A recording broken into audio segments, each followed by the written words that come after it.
गुड्डी, बिटिया रो मत। हाँ,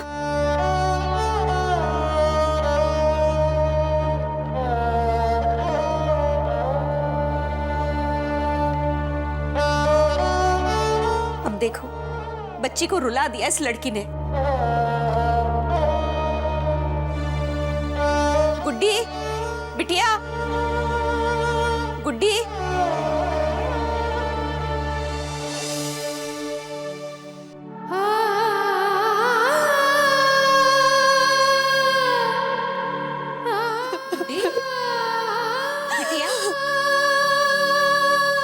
अरे चुप हो जा। अरे बिटिया चुप हो जा। तू अपनी विद्या बुआ की बात पर रो रही है, हैं? तू तो जानती है ना वो पहले बोलती है सोचती बाद में है। दादी, पर बुआ को ऐसे नहीं बोलना चाहिए था। इन्हें कुछ हो जाएगा तो मैं क्या करूंगी? ऐसे नहीं कहते गुड्डी, कुछ नहीं होगा। जीना मरना हमारे हाथ में नहीं है, ईश्वर के हाथ में है। गुड्डी, एक फौजी की बेटी और पत्नी होकर तो ऐसा रो रही है। चुप हो जा, चुप हो जा।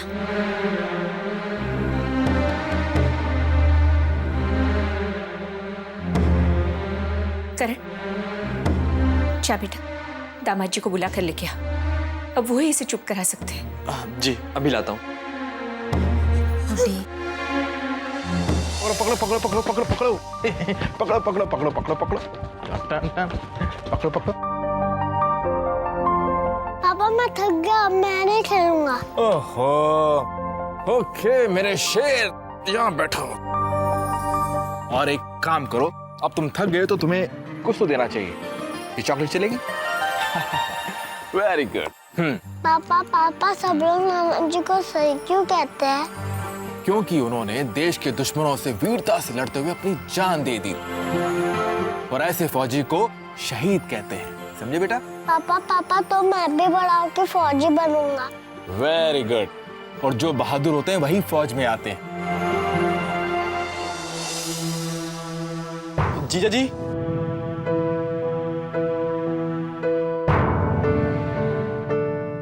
जल्दी चलिए। लेकिन कहाँ? आइए तो आप जल्दी चलिए। अरे लेकिन कहाँ, क्या हुआ क्या? आइए आप आइए। ओके, तुम एक काम करो, तुम प्रिंस के साथ वहां जाके खेलो। चलिए। अरे लेकिन कहाँ लेके जा रहे हो मुझे? आइए तो सही। क्या बात, क्या बताइए आइए तो। तो। लेकिन हुआ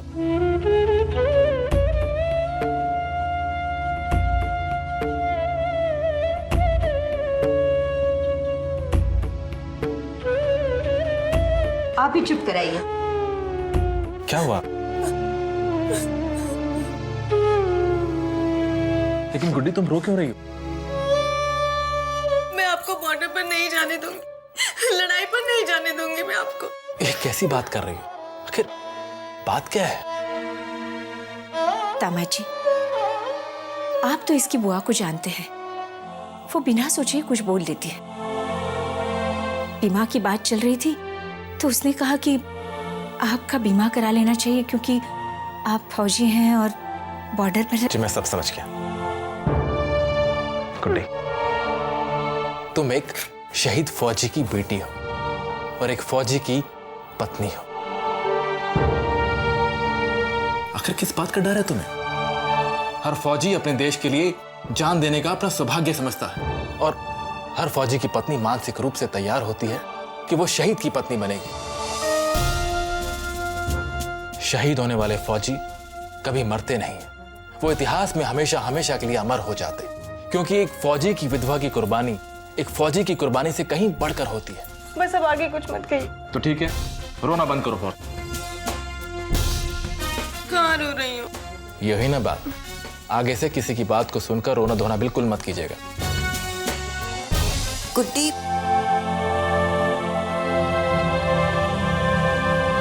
गुड्डी मुझे माफ कर दो। बिना सोचे समझे मैंने कुछ भी कह दिया। बुआ जी ऐसा मत कहिए, माफी मांग के मुझे शर्मिंदा मत कीजिए।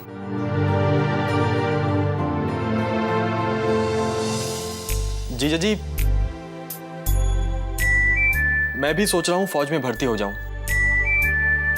मैं फौजी बन सकता हूँ ना? करण बाबू, जरा सा छिल जाने पर आप उसकी मरहम पट्टी के लिए पूरे घर को एक पैर पे खड़ा कर देते हैं। आप फौज में भर्ती होने की बात कर रहे हैं? हाँ, ये सही कहा। अरे फौज में तो ट्रेनिंग में ही हाथ पैर टूट जाते हैं। मालूम चला ट्रेनिंग के पहले दिन ही आप घर वापस आ गए हैं। यही तो मेरी प्रॉब्लम है। मेरी बात कोई सीरियसली लेता ही नहीं।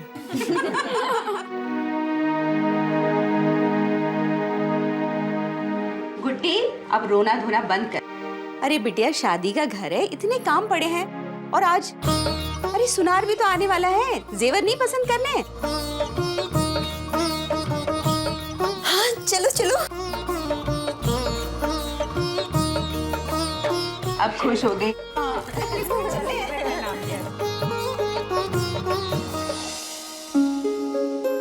गहरे कुएं सा है सुमन का मन। सामने वाला उनके अंदर अपना अक्स देख ही नहीं पाता। समझ में नहीं आता कैसे जानूं उनके दिल का राज।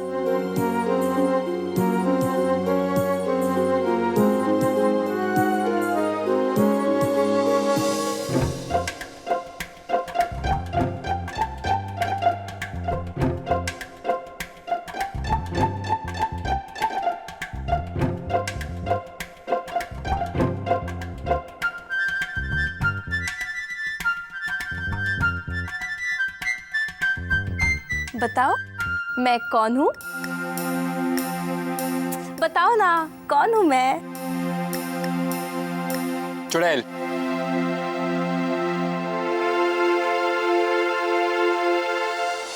हमेशा कड़वा ही निकलता है मेरे लिए तुम्हारे मुंह से।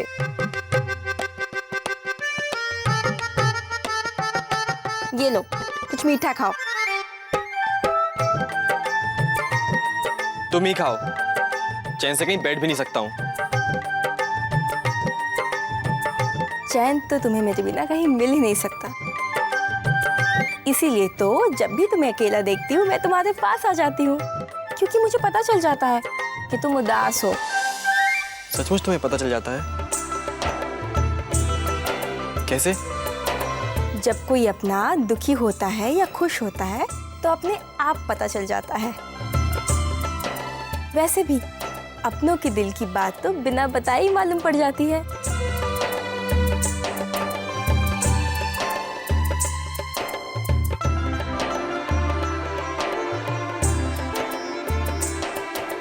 एहसास तो मुझे भी होता है कि सुमन मुझसे प्यार करती है, मगर समझ नहीं आता उनके इनकार का कारण कैसे जानूं। बहू, भगवान की दया है, सब कुछ कितने अच्छे से हो रहा है, हैं? हाँ माँ। अम्मा, आपने बुलाया? हाँ बहू, पिंकी के दूल्हे की मुंह दिखाई के लिए कुछ देना पड़ेगा ना, इसलिए मैंने सुनार को बुलवाया है। तुम लोगों को जो पसंद हो ले लेना। जी अम्मा। पार्वती भाभी, पिंकी की शादी के मौके पर आप मेरे उनको क्या देंगी? नंदोई जी जो मांगेंगे वो कुछ मांगते कहाँ है, उनका मुंह ही कहाँ खुलता है। लेकिन मैं कम से कम 2 तोले की चेन लूंगी उनके लिए। ठीक है, ले लेना। और आप मुझे क्या देंगी? अरे पार्वती, बहू अपने बेटे की शादी नहीं कर रही है, और बहू अपनी बेटियों को देगी या तुझे देगी? ठीक है अम्मा, लेकिन मैं आपकी तो बेटी हूँ ना, तो ये बताइए कि आप मुझे क्या देंगी? विद्या, सिर्फ लेना ही याद रहता है तुझे, हैं? सोचूंगी तुझे क्या देना है। आप भी ना अम्मा। अरे यहाँ लेन देन की क्या बातें चल रही है? अरे पिंकी के दूल्हे को क्या क्या देना है, इसी की बातें हो रही है। आप भी तो मुंह दिखाई लाए होंगे ना? जेवर तो लाए ही होंगे। कितना तोला सोना लाए हैं?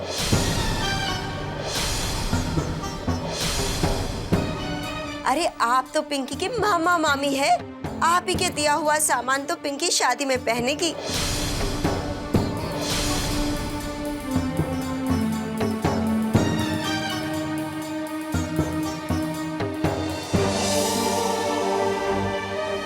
चलिए चलिए आइए ना। अरे विद्या,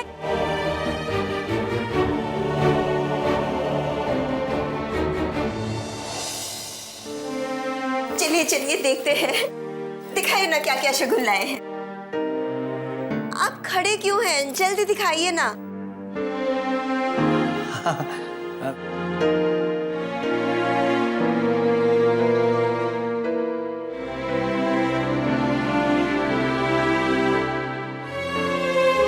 दिखाओ।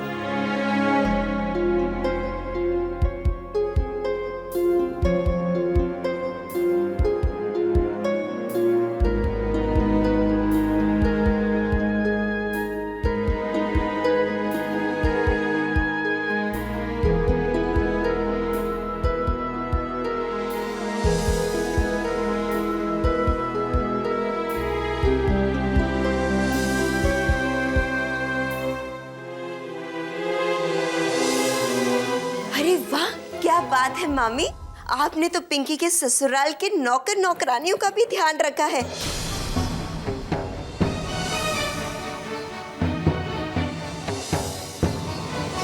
अब जल्दी से पिंकी के सास, ससुर और भाभी का भी शगुन दिखाइए ना। नहीं विद्या जी, ये घर के नौकरों के कपड़े नहीं है, ये पिंकी के ससुराल वालों के ही है। क्या ऐसे कपड़े?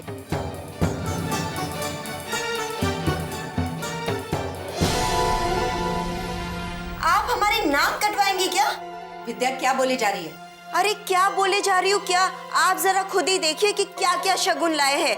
विद्या, तुझे शगुन की कीमत नजर आ रही है? इनका प्यार नजर नहीं आ रहा? जब पिंकी ससुराल में ताने सुनेंगे ना, तब आप मुझसे कहिएगा। नहीं नहीं, इसकी नौबत नहीं आएगी, मैं कोशिश कर रहा हूँ। मनोहर, तुम लोगों को और भी कुछ करने की जरूरत नहीं है। तुम लोगों ने पिंकी के लिए जो कुछ भी किया है बहुत अच्छा है। अरे इस शगुन में तुम लोगों का प्यार है, आशीर्वाद है पिंकी के लिए। ठीक है, जो आप सब ठीक समझे, मैं होती कौन है उस घर में कुछ कहने के लिए।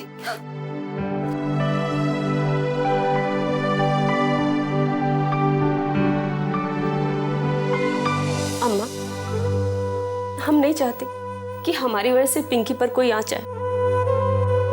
मैं अपने लिए भी कुछ गहने लाई हूँ, तो वो मैं दे दूंगी पिंकी को। कैसी बातें कर रही हो तुम? खबरदार जो ऐसा सोचा। पार्वती, बहू तुम समझाओ अपनी भाभी को। हाँ भाभी, अम्मा सही कह रही है। आप विद्या जी की बात दिल पर मत लगाइए। अरे नहीं नहीं, लेकिन बारातियों के साथ ऐसी हरकत करने के लिए सुमन कभी राजी नहीं होगी। तुम इतने कॉन्फिडेंस के साथ कैसे कह सकती है कि सुमन नहीं मानेगी? अरे मैं उसे अच्छी तरह से जानती हूँ, वो क्या कर सकती है, क्या नहीं कर सकती है, उसकी सोच क्या है, मैं सब जानती हूँ। हाय अल्लाह, कंचन, तू हमेशा सुमन के दिल की बात कैसे जान लेती है? तुझे कोई जादू वादू आता है क्या? अरे नहीं नहीं, दिल की बात जानने के लिए सच्चा दोस्त बनना पड़ता है, दोस्ती निभानी पड़ती है। अगर जान भी देनी पड़े तो हिचक नहीं होनी चाहिए। ऐसी दोस्ती है मेरी और सुमन की। बेस्ट फ्रेंड बनने के लिए एक दूसरे की भावनाओं को समझना पड़ता है, एक दूसरे का सुख दुख में साथ देना पड़ता है, उसकी अच्छाइयों के साथ बुराइयों को भी अपनाना पड़ता है, एक दूसरे। बस हो गया? और भी है? अरे यार, कॉलेज में लेक्चर कम थे क्या कि जो अब भी लेक्चर दे रही है? अरे एंजॉय करने आए, थ्रिल करने, मजे करेंगे। क्या कर रही है तू यार? सीरियसली मत ले। अरे कंचन, तुम्हारी सहेलियां कहाँ हैं?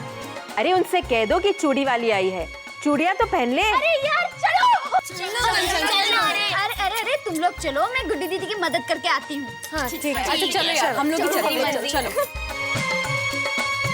कुछ खाती वाती है नहीं, बस सब कुछ मंगवाती रहती।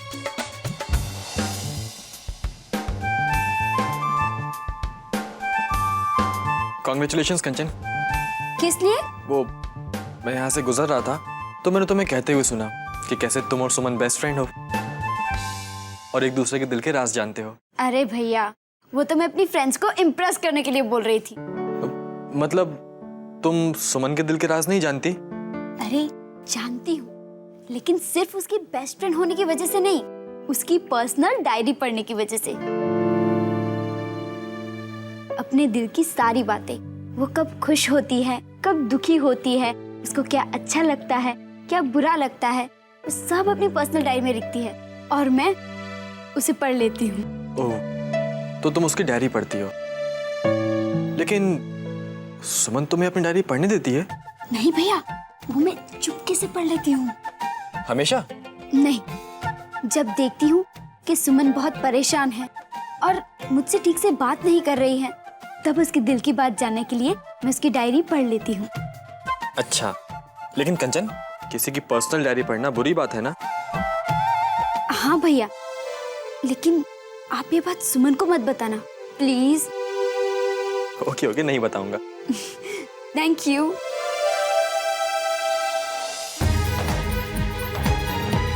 सुमन की डायरी, मतलब सुमन अपने दिल की सारी बातें डायरी में ही लिखती है। तो अब तक की सारी बातें सुमन ने डायरी में ही लिखी होंगी। अब तो बस कैसे भी सुमन की डायरी हाथ लग जाए, फिर मेरे सारे सवालों के जवाब अपने आप ही मिल जाएंगे।